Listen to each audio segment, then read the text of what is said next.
Thank you for joining us for our 15-minute silent meditation. We begin by taking a deep, centering breath.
Good morning.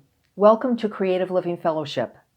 I'm Carrie Sherman, a practitioner here at CLF, and it is my honor and delight to serve as the Sunday service host today. Welcome to all of you that are joining us for Sunday service online. Creative Living Fellowship is a religious science church and teaching center, and we welcome all paths to the truth. Our vision here is to be a community of care, connection, and creation that opens hearts and incubates dreams. And I always like to add, and sees those dreams manifested. We do this through the principles of the science of mind. And one of those principles is to hold high watch. High watch means that one of our practitioners, and this morning it's Monica Zykas, will be in contemplative prayer during our service, knowing that our time together unfolds perfectly and beautifully. Thank you, Monica, for your service today. Nicole Jordan is going to bring us the announcements via video. After the announcements, there will be a brief gong wash, followed by a few moments of silence. And I will be providing the reading and the opening prayer this morning. Nicole, please, with the announcements. Good morning, Creative Living Fellowship. Are you ready for today's announcements? Well, let's actually start with the elephant in the room, or the question of, what room am I in? Well, a girl needs a little bit of mystery, so that's for me to know, and you maybe never find out. But the fact is that the room I'm in is not on Creative Living Fellowship's campus. And nobody's there right now. We're all working from home.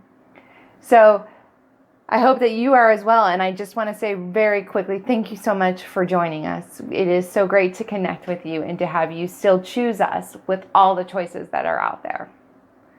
As far as anything that you need during office hours, we are still working for you, and you can reach us through our email, or you can call and leave a message on our office line. That is being forwarded. The messages are being forwarded to me. So we're still available and we're still working, and we are going to be there connecting with you in all the ways that we can.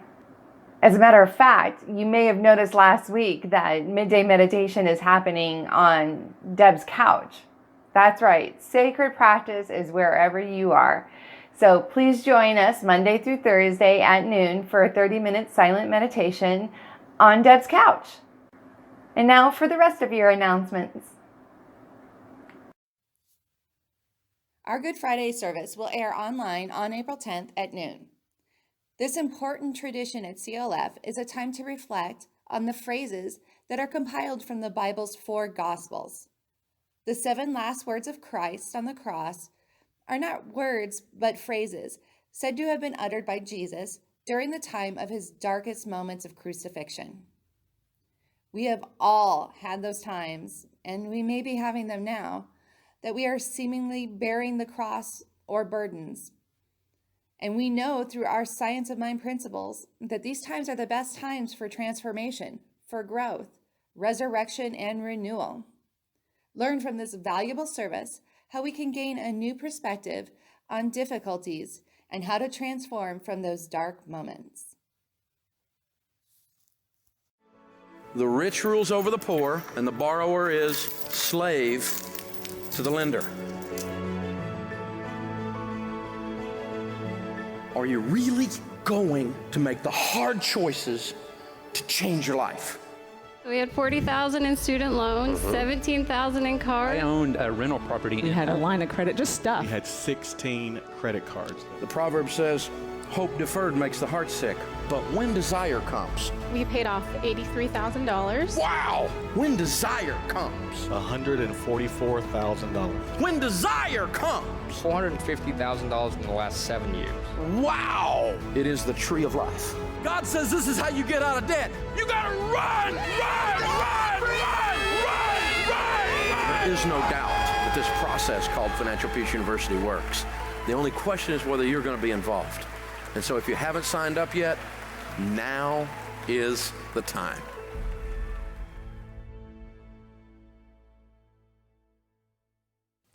Sharon McCreary and Monica Zykis are facilitating our Financial Peace University class and helping us shift our financial circumstances. Class starts Wednesday, May 13th at 6:30 p.m. Register online today with the link found in the comments. And that's it for announcements. I will continue to see you online, and here's your gong wash.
Let this morning's reading rest in your minds and in your hearts this morning.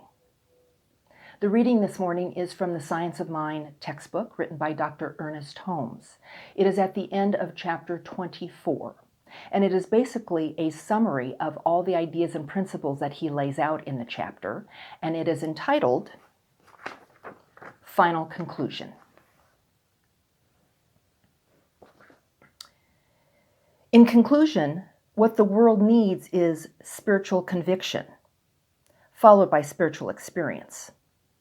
I would rather see a student of this science prove its principle than to have him utter all the words of wisdom that have ever been uttered.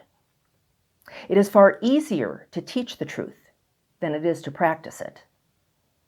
But the practice of truth is personal to each. And in the long run, no one can live our lives for us. To each is given. And what he needs and the gifts of heaven come alike to all. How we shall use these gifts is all that matters. To hold one's thought steadfastly to the constructive, to that which endures, and to the truth may not be easy in a rapidly changing world, but to the one who makes the attempt, much is guaranteed. The essence of spiritual mind healing and of all true religious philosophy is an inner realization of the presence of perfection within and around about. It is the hope of heaven, the voice of God proclaiming, I am that which thou art. Thou art which I am. Please join me in prayer.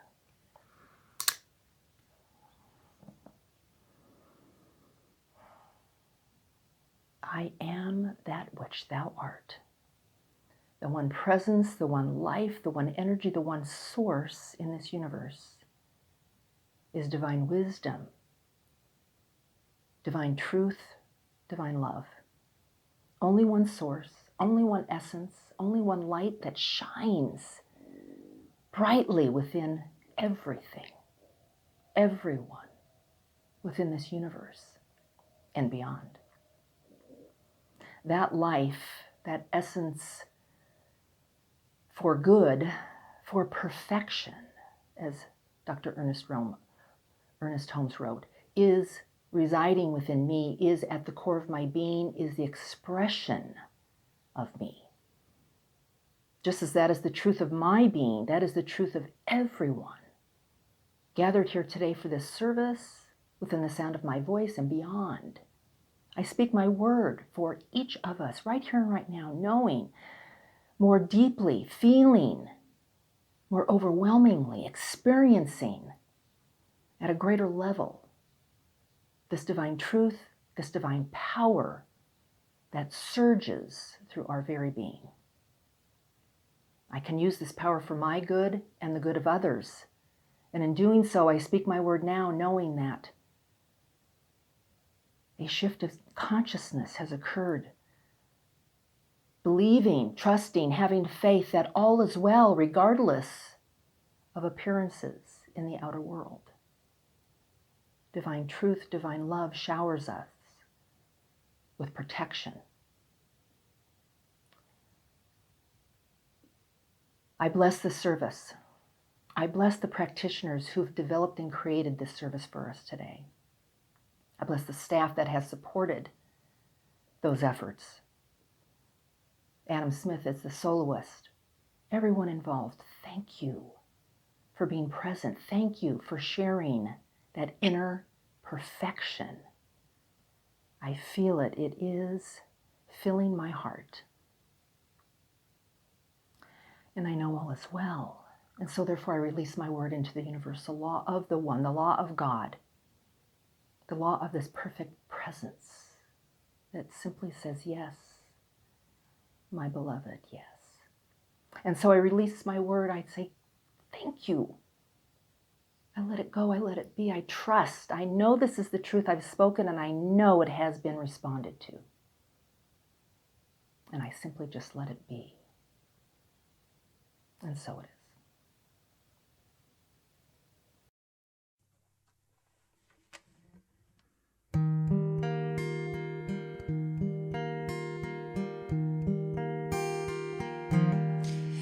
For you,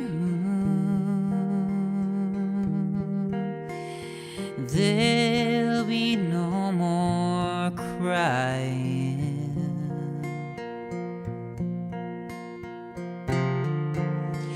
For you, the sun will be shining.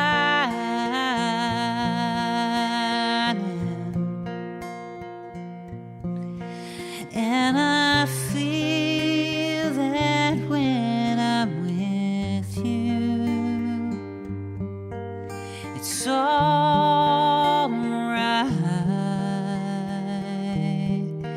Well, I know it's right.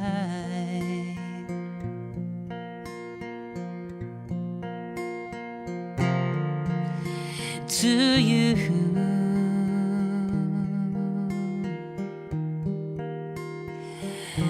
I give the world, oh yeah. To you, I'll never be cold, not cold.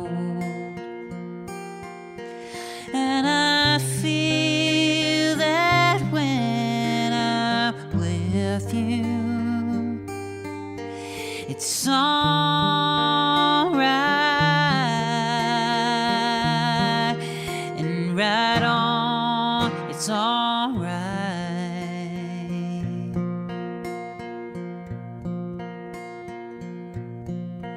and the songbirds keep singing like they know the score.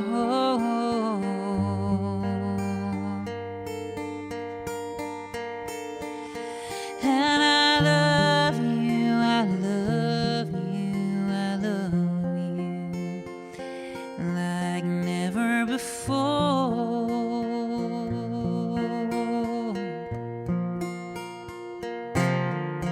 And I wish you all the love in the world, but most of all, I wish it from myself.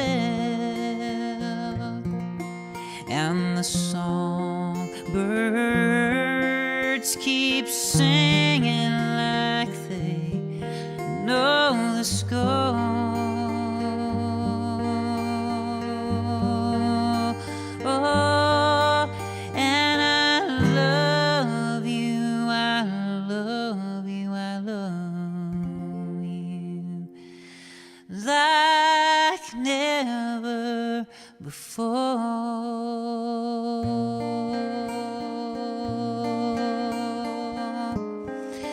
like never before, like never before.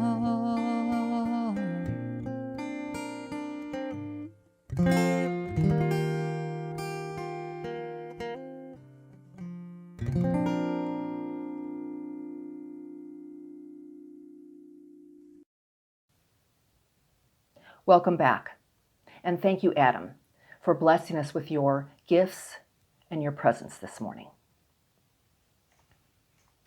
So this morning is special. We have two practitioners that are going to be speaking with us today, providing their thoughts on how they each practice the presence of perfection, which was noted in the reading this morning.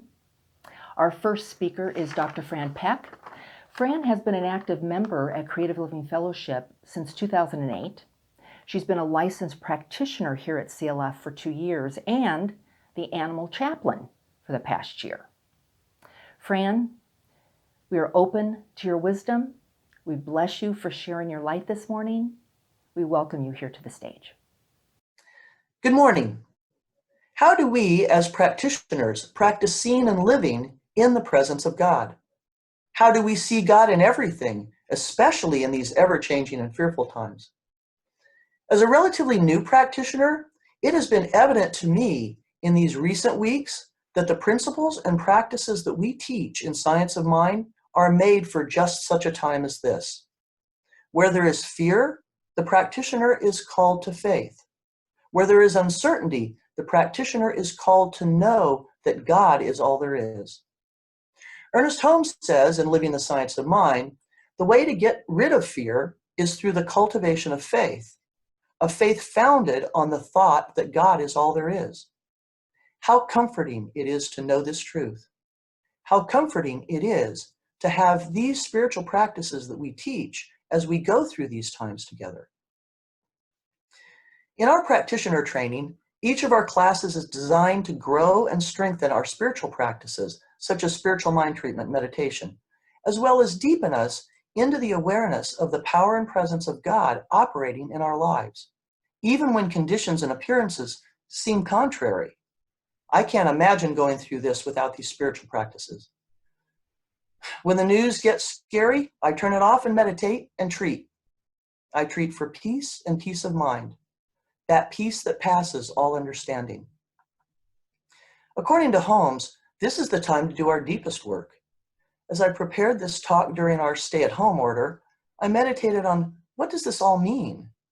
What are we being called to do or be, especially as practitioners? I think we're being called to step up to a higher level of knowing. We're being called to be self-reflective and self-aware. It is a time to turn within. It is a time to realize our oneness with God and with each other. If anything ever demonstrated our oneness with each other, it is these times. It is this pandemic. It is a time to put others first. It is a time for us to know that we know that we know that there is only one power, one presence, one life. God is all there is.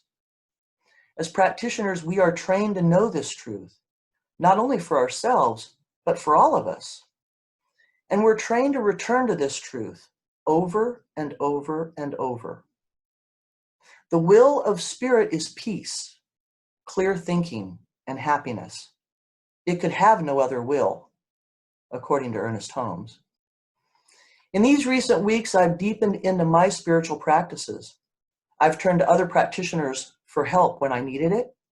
In these confusing and confounding times, we stand firm in knowing that there is no confusion in God.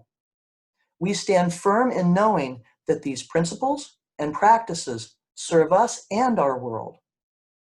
And many times I've turned to one of my favorite passages in the Bible, Philippians 4:8. Whatever is true, whatever is honest, whatever is just, whatever is pure, whatever is lovely, whatever is of good report, if there's any virtue, think about these things. To quote Ernest Holmes again, we know we are guided and guarded into right action. The principle of intelligence directs us. The presence of love warms us. And the peace of God covers us. And we are led into the pathway of peace. No matter what the outside appearance, we must cling steadfastly to the knowledge that God is good and God is all, underneath, above, and around about. Thus we shall be able to say with conviction, I know in whom I have believed. I'll leave you with this. Today I am honoring the presence of God. I feel God's beauty in the rose-tinted dawn and the glow of the evening sunset. In the flower, I find loveliness of God's beauty. In the mountains, I see God's strength. In the quiet of evening time, I feel God's presence. And throughout the night, I know that this presence blankets me. Therefore, I sleep in peace and wake in joy and live in the consciousness of good. That is how we live in the presence of God in these chaotic times. To introduce Reverend Dr. Joyce Buekers, who serves in the healthcare ministry, is the founding director for the Therapeutic Heart Foundation, and she recently received her doctorate from Creative Living University. Joyce is ordained at the Church of Beatitudes as an interfaith, ecumenical healthcare minister and is a Creative Living Fellowship religious science practitioner. Joyce. A big shout out to the outstanding job Nicole and our staff are doing to make this online Plan H working from home happen today. Thank you, Nicole. Thank you, Fran, for that lovely intro. And I just want to welcome everyone to my home office this first Sunday in April 2020. We are facing a tough challenge right now, COVID-19. The good news is that we all have exactly what we need to deal with it. I would like to tell you a little bit about my story that started 30 years ago. Secondly, although we have not seen the worst yet in Arizona, and given the statistics we are expected to see this month and in through May, we have an excellent platform to help people as we always do. Reach out and know that there are tools that will help all of us here in the Arizona community with our vision and mission at CLF. Thirdly, there are many, many ways we can help people deal with this crisis. Social distancing, physically, but not spiritually, mentally, and emotionally. We can add those strengths and allow our consciousness to go out into our community and feel that universal spirit of love. Let me tell you briefly about my story and explain how I learned to live in that divine spirit of love, not fear. By the time the sun went down on January 10th, 1991, my entire life was changed. Bam! When that semi-truck rear-ended me, my jaw was broken, 7 vertebrae were damaged. The brain was severely rattled. My children lost the support of their mother. It wobbled my marriage, and I lost my job. I was broken. For too long, I was not functional. After seeing 17 specialists, 735 doctor's appointments, and 3 arthroscopic surgeries to the jaw, I realized the healthcare system for me was broken. I remember trying to call a nurse when hospitalized for 10 days following a diagnostic, and I had had a spinal tap that turned into a staph infection. So for 10 days, I was pressing a call light, thinking it was the nurse's light, but I was pumping an OxyContin pump, administering drugs directly into my veins. I know what it feels like to be a hostage to a virus. I am so empathetic with the patients, families, first responders, and healthcare professionals that have to experience daily this coronavirus, not knowing what to expect from day to day. Friends called my husband asking me if I was dying. I had a major brain injury, a level 10 concussion, post-traumatic stress syndrome, and more drugs, diagnostics, and surgeries that I ever have even been able to talk about. And then I met doctors like Dr. Gladys T. McGarry, whose practices centers around the principles of science of mind, both the science of mind and the art of spirituality. And together we found an integrated practice at Cedars-Sinai in Los Angeles that would help fix my brain injury, concussion, and jaw without having to have a complete jaw replacement. Then 7 years ago, I was introduced to Creative Living University and this wonderful community of CLF. I am so proud to be living in the presence and knowing that each day, what really is a priority in life. Each week, we gain insights and deepen our resiliency using science of mind practices such as deep breathing, meditation, visioning, and affirmative prayer. Through my journey, I was learning neuroscience and the power of energy and the spiritual side of healthcare, neurons that fire together, wire together. So I listened to music, visualized, meditated, and I became mindful of where my pain was. The doctors would then go in and arthroscopically scrape the joint where the disc was displaced. My mind knew what to do with the healing process by allowing for the electromagnetic brain to take over. That's what all my doctorate was on. I had an awakening as to what was needed to heal. The joy, the peace I felt when I sat in the living room and started playing my grandmother's harp. The doctors asked me to journal everything that I was doing on a 24-hour basis. In retrospect, rather than this accident being the worst experience of my life, I learned that it became one of the best things that ever happened to me, my call to healthcare ministry. This frequency of the harp, combined with our amazing consciousness brain, is why I'm so passionate about this topic. As part of my treatment plan, the progressive doctors asked me to journal as to what brought me joy, hope, and transformation. It was then I discovered that if I took a moment to pause,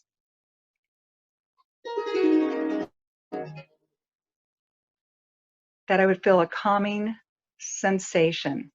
I just played a glissando on the harp, and all of a sudden my thoughts became reality, and I found joy, peace, and calm while playing that harp, focusing on the non-pharmaceutical, non-surgical sides of healthcare. That is what we're being asked to today. This entire experience led me to a huge shift in my life. I recently graduated with Reverend Dr. Sherry and received my doctorate in integrating postmodern medicine with spirituality because the clinical evidence I have discovered about the positive effects of energy medicine and our science of mind principles. I truly see how the presence in everything as a student and teacher of science of mind. As a result of this personal crisis with the semi-truck, I started the Integrative Therapies program at Hospice of the Valley and founded 20 years ago the Therapeutic Heart Foundation. Many of us watched last night's coronavirus update for Arizona, and as the governor and Arizona leaders stated, we are more prepared than other states were at this time. Our governor said we need to stay home, stay healthy, and stay connected. That is what the PRAC team is here to help you with. Rather than a fear-based model that we see daily on TV, we can take a moment to pause. Prepare for this springtime by sensing God's divine presence, enjoying smelling the flowers, the beautiful weather, going outside and enjoying all of the nature of Arizona, are gaining spiritual insights through meditation, sharing stories, exploring faith practices, breath work, and mindfulness. What a great opportunity for us to do this inward work. We are learning about the ways that science and spirituality can enable us to experience this time of social distancing. Look at these next 60 days and take a pause of kindness. Let me share with you a story that went viral on Friday at one of our major hospitals. Just to put it in perspective, let you know, we were playing therapeutic harp music for over 195,000 patients, volunteers, and staff at 27 healthcare settings last year in 2019. We are now only in 2 of those settings with very strict guidelines for the harpists. Our wonderful program director, Jocelyn Obermeyer, received this Facebook post from a nurse that went viral throughout the hospital last Friday. This is what the nurse said as she filmed Jocelyn. Today I cried in the lobby of St. Joe's. All it took was this kind soul who packed up her harp and came to play for us. It was so beautiful in the middle of our stress and fear that I just welled up with tears listening to her play. I can't describe the emotions we're all feeling. Our halls feel empty. There are no visitors, no elective procedures, no students. But at the same time, we are all watching what's unfolding in New York and California, and we're holding our breath, waiting for that wave to wash over us too. The anticipation is so unnerving, the nurse said. Sure, we all still smile and chat while we stand 6 feet apart in the Starbucks line. We joke about how bad our aim is while we try to push elevator buttons with our elbows. We roll our eyes at the CDC and laugh at the thought of wearing bandanas when the masks run out. Seriously, guys, that's what they said.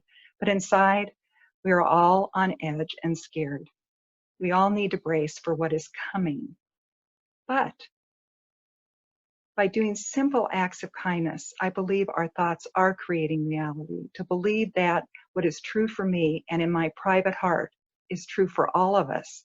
By speaking our intention of wholeness and love, it is in a universal sense, for the innermost in due time becomes the outermost. We are being asked to put our hearts into divine consciousness. This is a time to reflect, recognize, reconnect, relax, and reach out and do our best.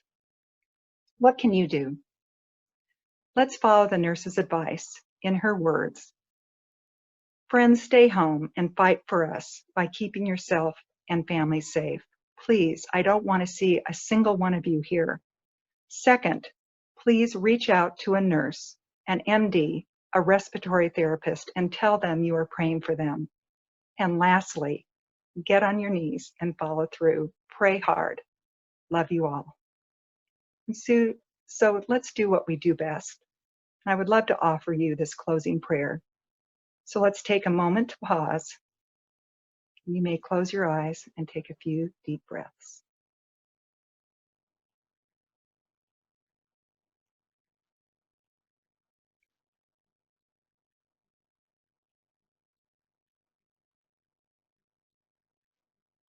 I pause in these moments to speak out loud and with certainty that there is one power in the universe. We call that presence, that power, that spirit God. God is my source, my breath, my heart, my soul, my rock. I cannot and would not exist without its strength, its peace, its expansive view of what life truly is and what life can truly express. I am renewed in merely thinking of God's breath and life in me now and always. I am made whole in the breathing of it. I am expanded in the contemplation of it. I am strengthened and blessed in witnessing God's many ways. I celebrate such clarity and the great expectations of all good, taking another deep breath, and believe in God's wisdom. I am enriched in even the slightest awareness that all of this is true, and as for me, it is true for everyone within the sound of my voice and beyond. It requires no effort, no sacrifice, no payment, no waiting to tap into that breath of life. I open to it. I welcome it. Again and again, that part of me that is in full alignment and balance with such goodness, ease, peace, clarity, and happiness. Even during this dark time of COVID-19, I am in gratitude for the remembrances of my holy self, the simple acts of kindness of those around me. So I, Joyce, speak my word into the law, knowing that it only says yes. I accept, embody, and believe that any problem is being solved, and that everything is being done for all individuals with the right timing. So we now take a moment to say out loud or from our hearts all those that need our prayers.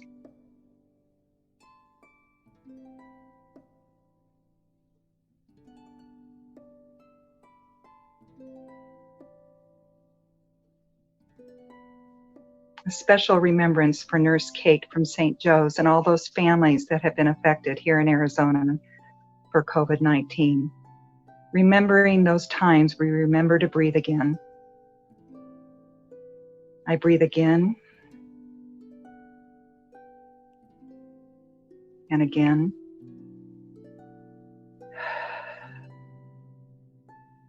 And as Reverend Sherry likes to say, and again. I laugh again. I plan in more dynamic ways. I immerse in every task as an opportunity to be spirit in action. And I'm so grateful and welcome the remembrance of my own very unique purpose. And I do not desert the truth in this hour of need. For all these first responders and healthcare workers, our political, education, and business leaders, the CLF community, for my family, for the state, this nation, and the planet, and celebrate the moments of kindness, knowing that we are all one. We see professionals and leaders working together for the greater good of the health and wholeness of the whole planet. There's nothing that divides us or separates these visible aspects of our lives and our activities. Big breath. So I speak my word in this moment to celebrate the allness of spirit that I am. I accept and welcome it. I effortlessly recommit myself, knowing all is well in my soul. Always has been, always will be.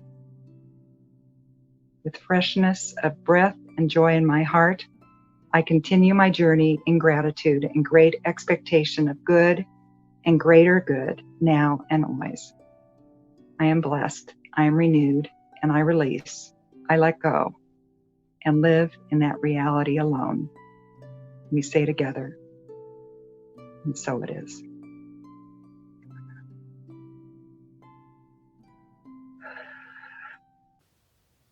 Thank you, Fran. Thank you, Joyce. We truly appreciate the time you spent putting your thoughts together, for being so open, sharing, and for your absolute beautiful presence here within our community, and especially this morning. Thank you. This is our offering time. It's a conscious time when we give of our tithes and offerings.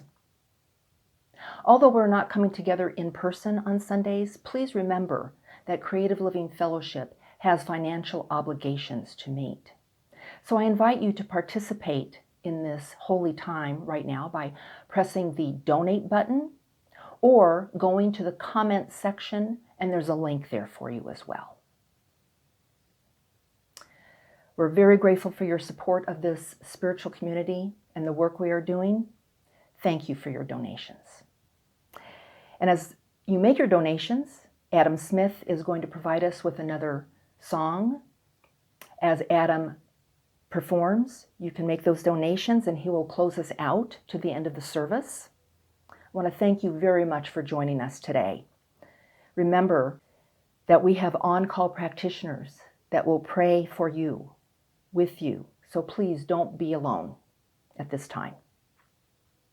Go to our website, click on Prayer for Names and Contact Information, and you'll find the practitioners there.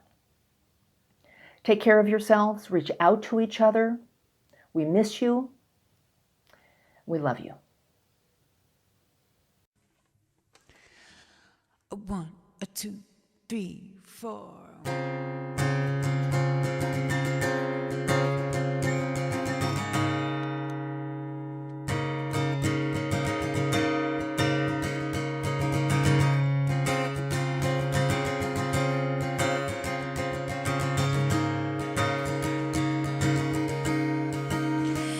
You are my sunshine, my only sunshine. You make me happy when skies are gray. You'll never know, dear, how much I love you.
Happy spring.